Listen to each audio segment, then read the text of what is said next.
Hi everyone, this is Kirsten Hall again with Pointe Publishing. Today we are coming to you with another one of our illustrators. Actually, she's a brand new illustrator for us. She's just started here about a week ago, 2 weeks ago.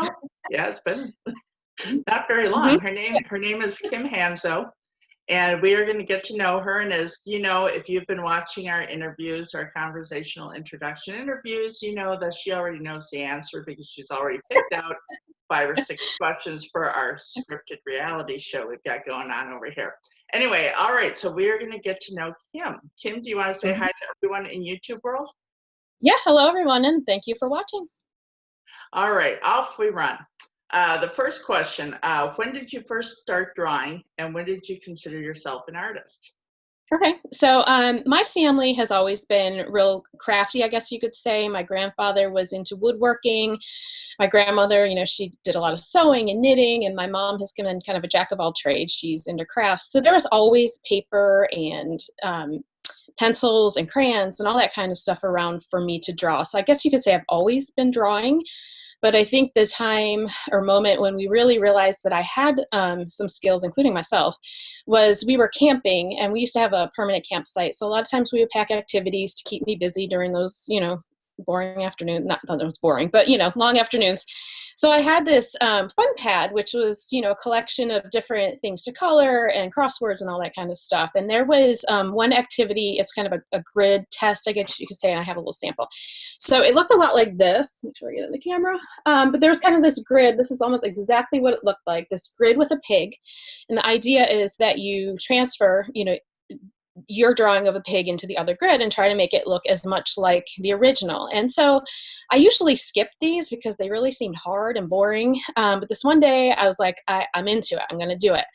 So I sat down and I started trying to draw this pig, and for whatever reason, it just clicked that instead of looking at the whole pig, what I really needed to do was look at each square and try to make the lines intersect the square appropriately.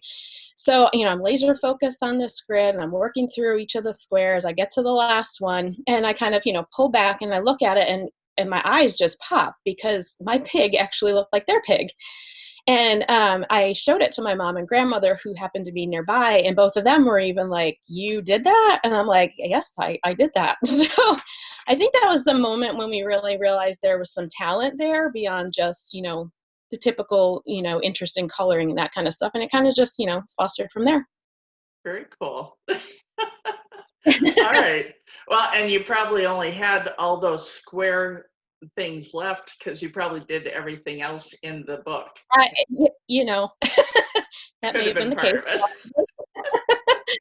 All right. Do you have a specific illustration style? I would say my favorite natural inclination is multimedia. I really enjoy collage and that kind of idea. When I went to school, digital illustration was really just kind of starting. I know I'm dating myself a little bit there, but so I really still appreciate the tactile quality of doing things by hand, which is why all of my illustrations really start with pencil sketches. And even with that, I really love the kind of sketchy look. So you're really seeing the process and getting a feel for the character and the gesture in whatever you're drawing. So everything starts there. I do like to do my backgrounds by hand as well. Typically, a lot of the ones that I've been using lately are alcohol ink. And then I scan all of that in, and then I combine digitally. So I do like doing the colorizing and all that kind of thing, because you can really get effects and blends and things that you wouldn't really be able to combine if you're using traditional methods. And I like to use a lot of patterns and color or paper textures and things like that. So that's my go-to style. Okay, well that should be fun. Have I seen any of that? Yes, my whole portfolio. Oh. That's basically what it is. It's combining all of those different techniques together in a way that you put it. Yeah. Okay. Well, your portfolio is excellent. That's probably why we work with you. I appreciate it. That'd be probably a good guess. All right. What's the story behind character critters? So character critters are a main part of my product line or my personal work. I have one here just as an example for anybody that hasn't seen them. So let me get this in here. So basically what it's doing is combining animals and different, poses, gestures to exemplify a different character trait and combining it with inspirational phrases. And where the whole idea came from when I really started getting back into illustration was when I was a toddler.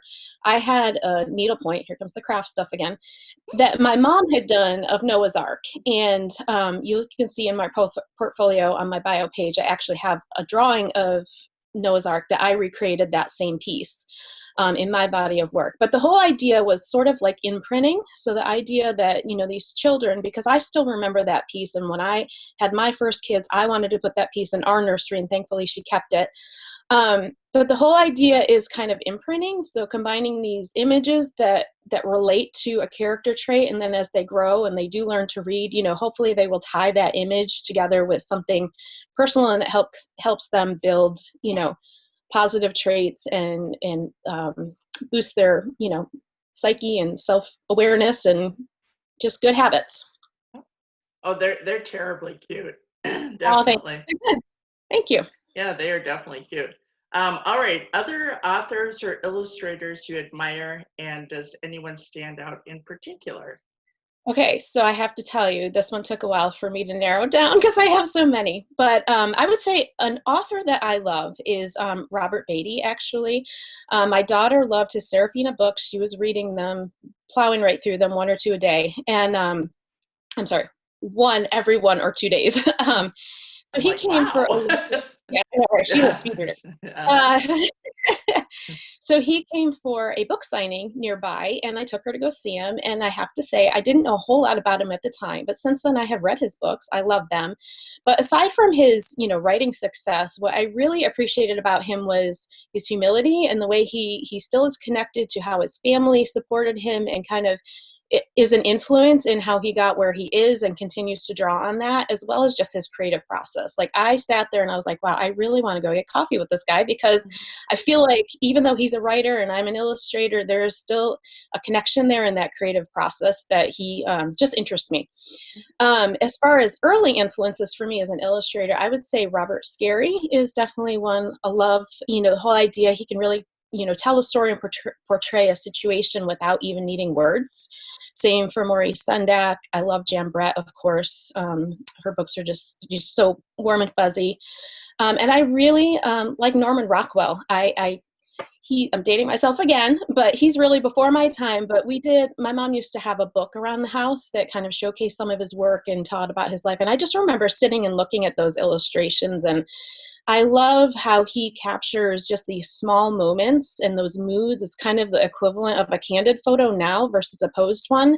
And that's really kind of what I go for in my illustrations as well. So that's the short list. Oh.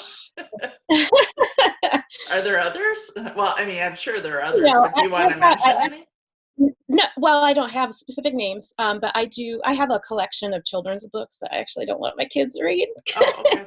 Because I read them to them, but I just, anything that kind of moves me and or I connect with, the imagery. I've kind of collected a small group of children's books that I keep pristine in my office just as Mm-hmm. inspiration. Mm-hmm. Yeah, pristine is the key Yes, word. that's the key. I understand. Yeah. All right. Oh, and I was going to say, when you mentioned the Norman Rockwell, Mm-hmm. I bet I have that book. My mom gave me all of her books when Yeah. she downsized, Yeah. and I'm like, oh, I bet I know what book she's talking Yeah. about, because I bet I have it in my living room. We'll have to check it out. All right. When you're not illustrating or designing, how do you spend your time? Okay, so I'm a mother of 3, so there's not a whole lot of the extra time. But I love being outdoors. I love wildlife. We have a gorgeous large deck on our new house, so when the mosquitoes are not an issue, I love being out there and just the fresh air, doing things with family. I love audiobooks a lot these days. I used to read a lot, and then with kids, it's hard to do that. But I found that if I can, plug in an audiobook either while I'm drawing or cleaning or whatever, I can get in those stories that way. So, kind of that kind of thing, typical American mom leisure time. Mm-hmm. We're hiding in the bathroom. No, no. Well, I occasionally, but, Uh-huh. All right, and then 5 things about you. Okay, so number one, I am from a small town in Western New York. It's called Bloomfield. It's kind of nestled in the Finger Lakes region, just 30 miles south of Rochester. And just rolling farmland and woods, lots of wildlife, and it's really rich with Native American history. And I'm not going to go through my whole life's timeline with these 5, but I say that because I really, as I'm getting older, appreciate that bringing and what it's contributed to my work now and some of those beliefs and values and that kind of thing. So that's number one. Number two, I loved growing up there, but I did not love my last name while I was growing up. So my last name was Richard, not with an S, not with an S-O-N, just Richard, which is a great first name for a man or a boy, not a great last name for a girl. So when I was a teenager, I used to imagine that when I got married, I wanted to marry somebody with a Z in their last name. Why a Z? I don't know. I guess I just figured if there was a Z in their name, then it's going to be different and not something everybody else has heard or a first name. And as it happens, I married somebody with a Z in their last name. So that's There you number go. two. Yeah. That's not why I married him, though. So then, number three, I am a Pisces through and through. So I am creative, imaginative, a dreamer, much to my husband's chagrin, and a storyteller, which leads me to number four, and that is I really do believe that life is a story, and that's kind of how I look at it. So all the people that we intersect with, they're the different characters in our story, and they bring something to the entire plot. And there's various chapters, right? Some are fun, some are adventurous, some are painful, some are mysterious, but they all kind of come together to tell our story. And then number five, which I already kind of mentioned, but I love animals, which obviously is kind of obvious in my work. I just, I love interacting with them when given the opportunity, photographing, learning about them. I've been fortunate in several scenarios when it's safe and respectful, to be able to kind of interact with different critters. So I'm there anytime there's an opportunity. I've been able to swim with dolphins. I actually recently got to hold a sloth, which was great. Just that kind of stuff. So that's my thing. I love that. Is there anything else that you would like to say to anyone out in YouTube world? Oh gosh, I don't know that I have a specific. I just, I appreciate all the friends and family that have supported me along the way. Been very encouraging because, starting your own business, which I did 4 years ago, and really pursuing a dream, that's a scary thing. And there's days when it's great, and there's days where it is stressful. So I just appreciate all of that support, and I'm just really excited about where I am and the chapter that I'm in. So I'm just keep moving forward, and I appreciate all that support and all the new fans. I gained so much energy from you. I really miss being able to do in-person events right now, because that energy that I get from people's comments truly is what keeps me going. So visit me on social media or wherever, because I need you. So, and I appreciate you. So thank you. All right. Well, thank you very much to everyone out in internet land, YouTube world, for joining us for another conversational introduction interview today with Kim Hanzo. And her first book should actually be out, the one she's illustrating right now. Now I got to think, today is the end of September. So I know it's coming out before Christmas. I'm going to guess it'll probably be out probably right before Thanksgiving. It's called Sweet Sour Cherries.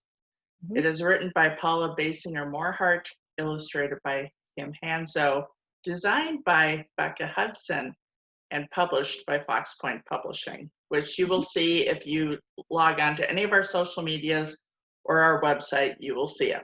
Anyway, thank you so much for joining us today, and we will see you next time at our next introduction interview. Thank you much. Bye.